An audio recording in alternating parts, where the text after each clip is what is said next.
Let's talk boundaries. I'm here today with Sumita, and we are discussing the feeling of guilt.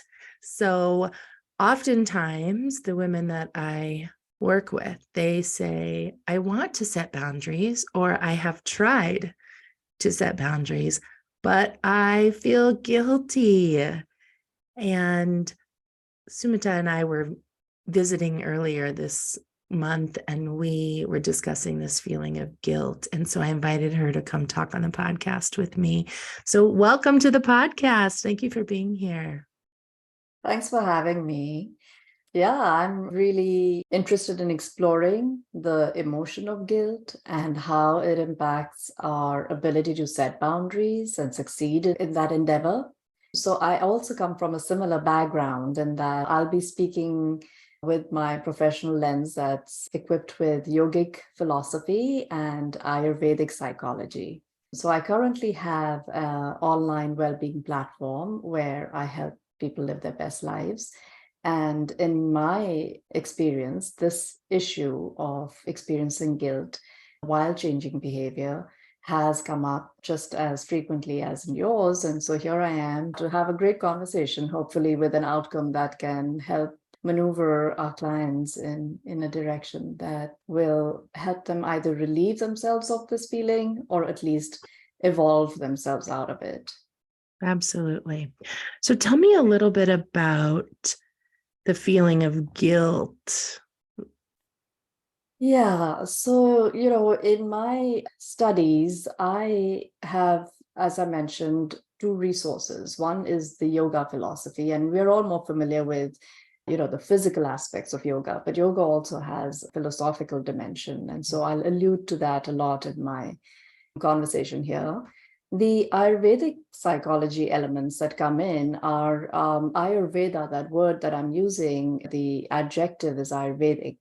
And this word is really a description of Indian complementary medicine, which is what I practice. So the psychology lends to us an idea of, how to resolve disease, and mental emotions are also considered a form of an imbalance. So it teaches us how to balance ourselves using food and other forms of nourishment, using movement, and using meditation. So through these, studies, I would propose that we are considering most of the times in an ordinary day, we are really dealing with two types of guilt. Mm-hmm. And one of them is the rational guilt that comes from, the values and the standards that we've set for ourselves. And sometimes when there is a shift from that value, or sometimes we've not delivered to the extent of our standard, we will experience a sense of guilt.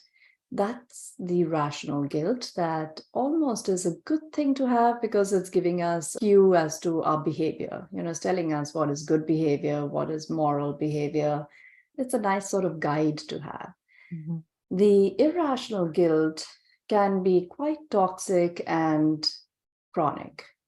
And that's the one that I think that we could explore a little bit more and see how to relieve ourselves from that, ongoing feeling that sometimes we can't even pinpoint what is it that I'm feeling guilty about. But I have the sense in like a sinking feeling in my stomach or a low feeling in my heart. And I know I'm feeling guilty about something I've not done or I've not done correctly, but I don't know. I can't even pinpoint what it is. Mm-hmm. That sense of irrational guilt is one that we really need to address because it pulls us down, it depletes us, it doesn't further us.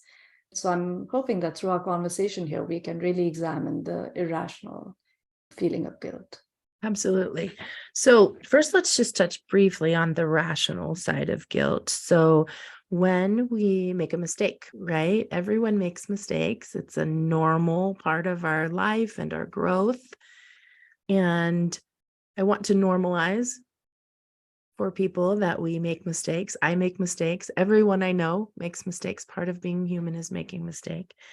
And when we make a mistake, which might mean we have broken our own boundary, right? I have a standard of values for myself that I expect myself to uphold. And if I make a mistake that isn't in alignment with my values, then guilt could be a really healthy way for me to take a look at that and decide, is this something I want to continue doing? Is there amends or restitution that I'd like to make here? Is there something that I need to learn and be introspective about that and kind of overcoming that Yeah, experience and moving forward in a positive way? yeah, So that type of guilt, I actually agree with you. I think it does serve us sometimes to have some feelings of guilt. And I'm thinking about, I had a situation a couple of years ago personally where one of my values is honesty, integrity, 100%. I want to be honest.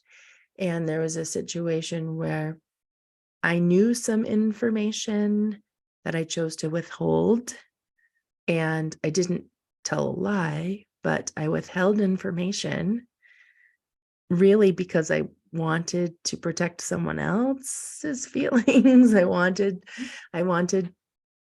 to protect another person that I loved, and what ended up happening was my choice to withhold that information actually led to someone experiencing more pain, and I felt guilt. I yeah, felt guilty. I experienced the emotion of guilt, and I think that really what guilt is the emotion that we feel when we think we have made a mistake. yes, And when I withheld that information, it was almost like I thought I had told a lie of omission and really had to check in with myself about my values.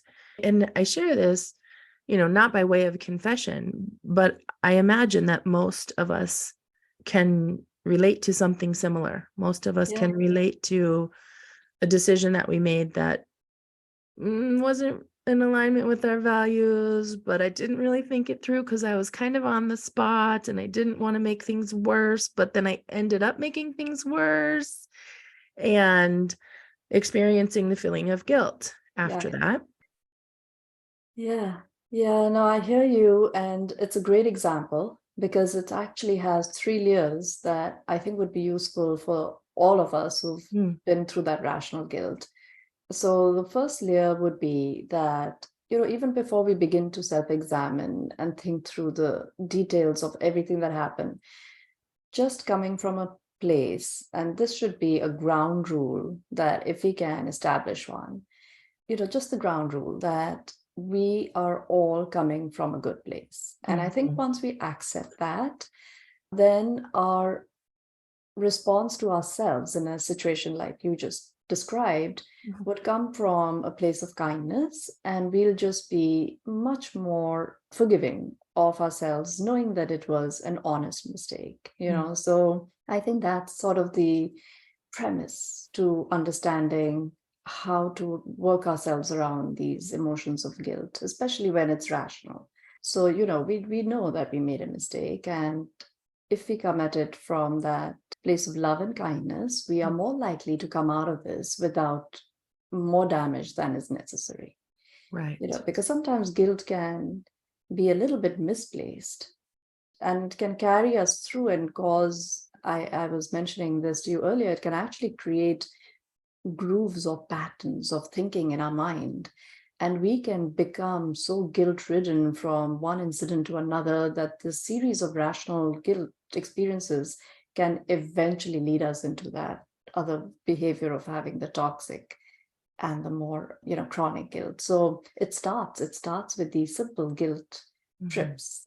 So just a word of caution to all of us that let's come from a place of kindness and love. And then once we've peeled off that layer, then the second layer that you described, which I think added a layer of complexity to your situation, is that unfortunately for you, your decision to withhold the information actually didn't result in an outcome that was beneficial. Mhm. Now, what if the same strategy had played out in your favor? Mm. Would you have felt guilty?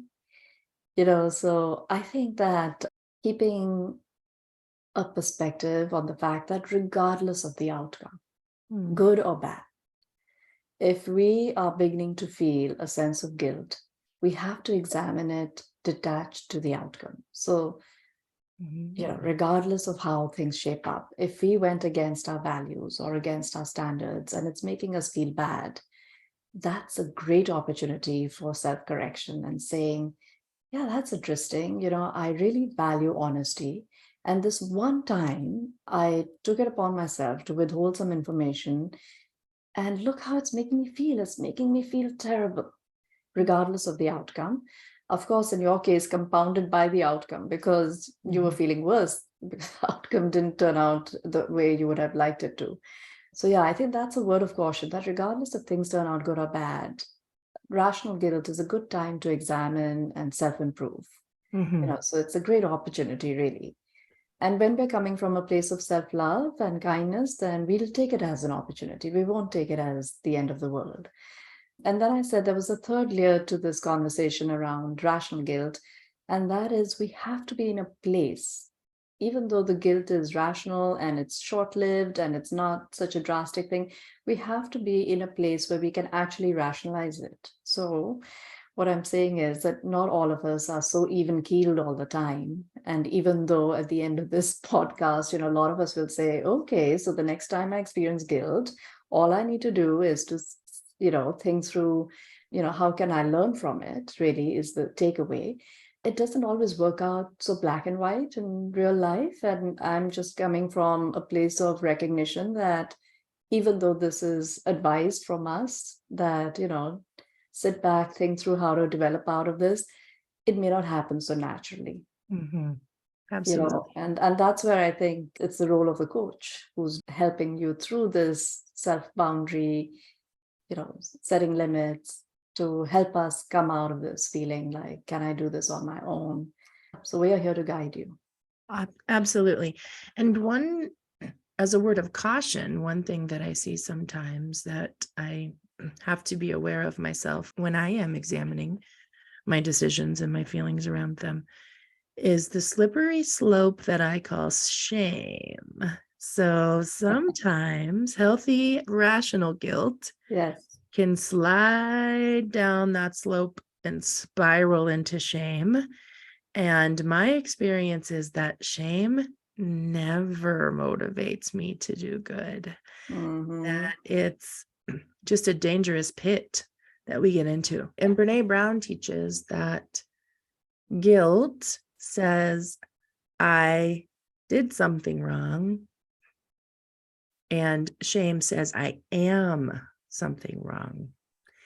And so when we make a mistake and we experience guilt, and then we make it mean that we are therefore a bad person, the mistake that we made, terrible, we catastrophize it, Yeah. that we should or should not have done something differently.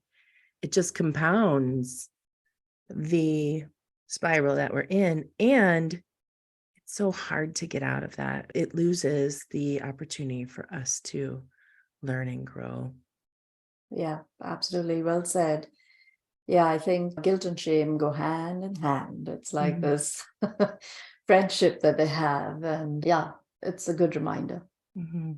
All right, so let's dive into this irrational guilt. I want to talk more Yeah. about that. So tell Mhm. me more around your thoughts of when we feel guilty because someone else is feeling uncomfortable. Yeah. Yeah. So, it's also described as existential guilt, which Mhm. is it's not within us originally. It doesn't start within us. It starts within somebody else and we pick up on it. And it could be just a perception. It may not be real, picking up on it. And that's why it's sort of irrational because it's a perception that we have either hurt somebody or we have let down someone. And even without anyone ever saying anything, it starts gnawing at us Mm. to the point that we have declared ourselves guilty even without cause sometimes. The other person may not even be aware that we are feeling this way. And Mhm. they're carrying on with their life, totally oblivious to the fact that we are wallowing in this misery, thinking that we've let them down in some way. So that's the irrational aspect, where it's really in our minds and it is a belief system that we've ascribed to. And now we need to examine it. And it's a tough one because when it's so entrenched in our mind, we're almost not recognizing it as irrational. We are convinced it's rational. So Mm. it almost takes somebody else to point it, to help us see it. This can happen sometimes just as we, go about life. We can not exactly lose our sense of judgment, but our judgment can get skewed. And there are many reasons as to why that might happen. And it typically happens to all of us, not all the time, but some of the time. And when we are in that, it really takes a kind friend or a coach to just say, hey, listen, you're feeling so bad about something like this, but have you even thought about how the other person has, construed your action or inaction? And most of the time, when you do the verification, you realize it was all in vain. So Mm. that's the good thing about irrational guilt. Sometimes it really, truly is not there and real. There's one other thing I'd like to say about irrational guilt, and that is that, the example, I'm trying to figure an example that can speak to all of us because it should be able to describe how we encounter it in our lives. So, I think it's best described when we think of it as a feeling that we have that sits at the bottom of our stomach or in our heart, but we can't articulate why we're feeling it. So if someone says, what is it that you're feeling? And you'll be like, I have this sense of guilt, but I don't know where it's coming from. And that's the irrational guilt. And typically, there is a reason as to why we feel this way, other than our perception of why we are feeling that way. But sometimes, in childhood, it could be something as way back as when we were little. We may have truly had one of those rational guilt moments Mhm. and not addressed it. So if we leave rational guilt and not learn from it, it builds and creates this eventual sense of doom. Mm. And so that is why it is important to recognize rational guilt as an opportunity, learn from it, make amends. I love the idea that you actually said something like, it's not a confession, but actually, the act of confession could be a really good remedy to the rational guilt. So when you confess, you talk about it to friends, you ease it out of your system, you talk about it, you apologize. It's over and done with. You move on, you change the behavior. But if you dwell on it, imagine by the time, you come around to our age, you've had enough experiences of rational guilt where you didn't apologize, didn't take action. Then it's this feeling of doom and gloom. And then we start attributing it to things that are typically not real. So we start saying, I have taken time out of my busy life. One of my values is hard work, and Mm. I'm going to compromise on that value, and I'm going to set a boundary because I know that, my value is leading me to some health issues. So I'm going to make some compromises, and I'm going to set a boundary and go to bed at a certain hour. But boy, do I feel guilty because I have all this work that's still undone. And it's really not right for me to be turning off the light and resting when my spouse or my children are still working hard. And so that's the kind of irrational guilt that's just built up. And our perception is that our children and our spouse are begrudging us taking time to rest, from Mm. the end of a hard day. So I hope that's an example that speaks to most of us. Yes, for sure. So when we feel irrational guilt, what are some questions we can ask ourselves? Or Yeah. when we feel guilty, what are some questions we can ask ourselves to help us determine if it is rational or irrational? Yes, I think that's the thing that I was trying to articulate is the feeling when it is unexplained, when we really don't have a concrete idea that why we are feeling the way we are feeling. If we have a defined idea and we know for sure that we have messed up along our values or standards, then we're still in the realm of the rational guilt, and we can make amends, we can become better or apologize, confess, and relieve ourselves out of that. It's when we can't explain what it is that's making us feel that way. But we start speculating. We start saying stuff like, I'm feeling guilty. And I think it's because I've recently stopped reading to my kids at night. And, it's a speculation. The kids haven't said anything. For all you know, they're really happy that they're out of the, the bedtime reading routine, whatever it is. Like a lot of times it's just built up guilt that's not verified, is how I should put it. So when you are sure that it's that kind of guilt where you can't say, it's all speculation as to why you're feeling that way, no one else has said it, but you yourself are assuming that that's how the people are feeling about you. And that's when you remind yourself, before you even pose that question, just remind yourself that, hey, I am divine. I am coming from a place of goodness. Even if I have recently changed a behavior and now I'm guilty about it, I need to remind myself that this came from a place of kindness to myself. That's why I changed my behavior. That's why I set a boundary. And let me continue down this path in this role of kindness to myself before I start, beating myself for having done a kind gesture toward myself. So that's, I think, the reminder that one should pose for ourselves.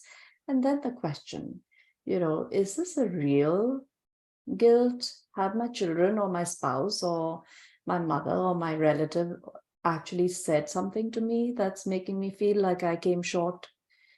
Or is this my perception of years of accumulated guilt coming through? I think that it's important to examine that. And the fact that I'm mentioning that it's irrational is because 80% of the time, by the time we've got to our age, that's what we are dealing with. It's just a pattern that has sunk in and that we've not resolved. So yeah, I think it's worth examining. Is this for real or is this a perception? Right. So my favorite question when I'm taking a look, when I'm examining, is, what's the matter, love? Love it. Love And it. sometimes that's Yeah. followed by, what's on your heart right now? What are you thinking about? What's bothering you? One time there was a day when one of my children came home from school and I could tell that the child was experiencing some negative emotion. And I said, what's the matter, love? And then I thought about it later that day in my journal. And I said, wouldn't it be beautiful if I could talk to myself that way? And so I try to say, what's the matter, love love? it. Yeah, no, I think that's beautiful. Mm. I think that question in itself is a reminder when we speak to ourselves like that, hey, be kind to yourself. And rather than what did I do? Right. Because that question is definitely going to get you down the path of, I've done something wrong and now I need to figure out what it is. And yeah, I love your question. Absolutely. So then when we're trying to decipher between the feeling of guilt being rational or irrational, some of the questions that are coming to mind for me might be, are my actions in alignment with my values? Or maybe, is there something that I would like to self-correct? Yes. And both these questions are leading down the path of assuming that it's irrational guilt. And so, you're checking in and saying, hey, did I do everything that was true to my own beliefs? And then if you have a feeling that you fell short, you're like, okay, I've fallen short. It's a mistake. We all make mistakes. How can I correct it? How can I feel relieved from this feeling? So we've gone down that path with those two questions. But the irrational guilt, the questions that come to my mind are more along, what is this feeling that I'm feeling? And then suddenly, like, why am I feeling guilty? Where is this coming from? Why am I feeling guilty? And then recognizing that if there is no recent example of a concrete rational guilt that is contributing to this feeling, then in all likelihood, We are just manifesting years of guilt catching up with us. Mm. That could also be a recent guilt. It could be that there was a rational guilt, you changed behavior, you felt guilty about doing it, but you never apologized and you never corrected, you never re examined that maybe the value or the standard that you have is changing shape and form. And this is really key because we all transition out of our values at certain stages of our lives. The value that I'm there for 24 hours for my kids cannot be kept up. At some Mhm. point, there comes a time we're like, oh, the kids are getting more independent. I can now, transition into a different way of spending my time. And so values also have to be re examined. Mhm. And it's when we stick with the same value that may not hold true in a new time and place, we could be holding guilt for no reason again. That's again the irrational guilt. So the question in the irrational guilt is, what is this that I'm feeling? And if you can trace it back to a value or a standard that is no longer serving you, Mm. then it might be time to even re-examine that in itself. And Absolutely. yeah, Absolutely. So then what are some tips if we are experiencing irrational guilt? How do we yeah, process that, let it go? yeah. Let's wrap up there. Yeah, that's a tough one though, because obviously, if it's irrational, it takes a lot of willpower to first admit and even become aware that that's what you're experiencing. So that takes a little bit of reaching out and support to a friend, a coach, and just seeking out, their counsel. And if you have the ability to create self-awareness around that emotion, then sitting in stillness, the first recourse to any sort of release of an emotion would be taking a deep and long breath. Mm. Taking several deep and long breaths is even more beneficial. So I have a magic number that I propose, and it's the number 6. 6. And yes, it just comes from having tried and tested, how long it takes for the heartbeat to stop racing, for the pulse to stop racing, for us to just come back to a sense of calm and re-examine, okay, wait a minute, sense of doom and gloom, what's going on? Let me start examining without saying, what is it? What did I do now? Hey, now, you start getting into this racy sort of questioning mind before you go there. Okay, I'm feeling doom and gloom. I'm going to take a few deep and long breaths and see if some clarity comes to me. And in that breathing, clarity comes. After those 6 deep and long breaths, you move on to then saying, hopefully coming to that conclusion that, wait a minute, I'm experiencing something that I feel like I've held on for a while. And let me re-examine where this is coming from.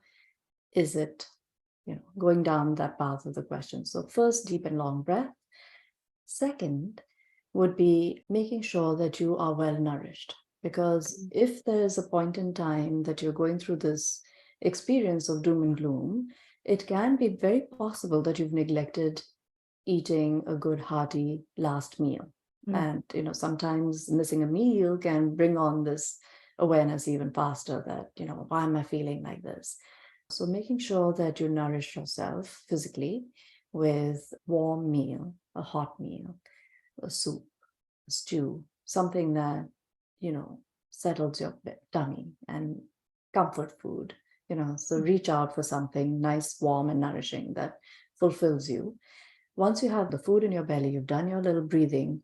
The third thing would be to sit in stillness. So it need not all happen in one swift, sequential way, but Mm. over a period of time, recognizing that when you do some deep breathing, when you eat hot, nourishing food, and when you sit in stillness, you begin to get much more clarity. And once clarity comes, the response or the answer of what to do with this feeling comes to you. There is no one else but your own body wisdom that will reveal that. And this is a way to get to that space, to find the quietness in your mind, to get that response from within you.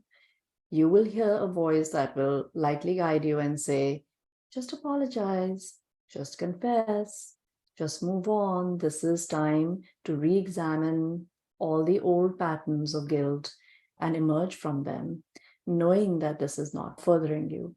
So that would be, the course of simple things that you could do just at home.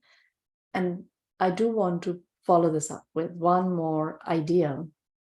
And this is coming from the fact that in Ayurveda, when we understand emotions, we actually dedicate certain spaces in our body where these emotions reside. Mm. And it so happens that guilt resides in our kidneys. And the way it holds its toxicity is by not letting us release toxins that it would normally release through the filtration process. Kidney stones. So guilt will eventually manifest physically if we don't ease it out mentally. Mm. I don't want to scare us into feeling like, okay, now what? Now I'm going to get Mhm. kidney stones. But just that, you can track some of your physical illnesses to mental states of being. And that's why it's so key to address it, when it surfaces. Don't neglect it. Give it its due. And, it shouldn't come to the fact that we all land up with kidney stones, but the prevention lies in recognizing that guilt can manifest physically, and we don't want to let it do that. We're going to make sure that we take care of it in the Mhm. mental realm. Awesome.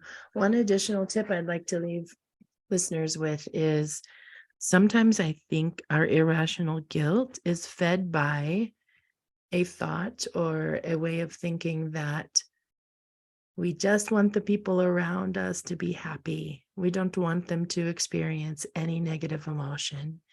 And that if the people around us are experiencing negative emotion, then we must have done something wrong to make them feel bad.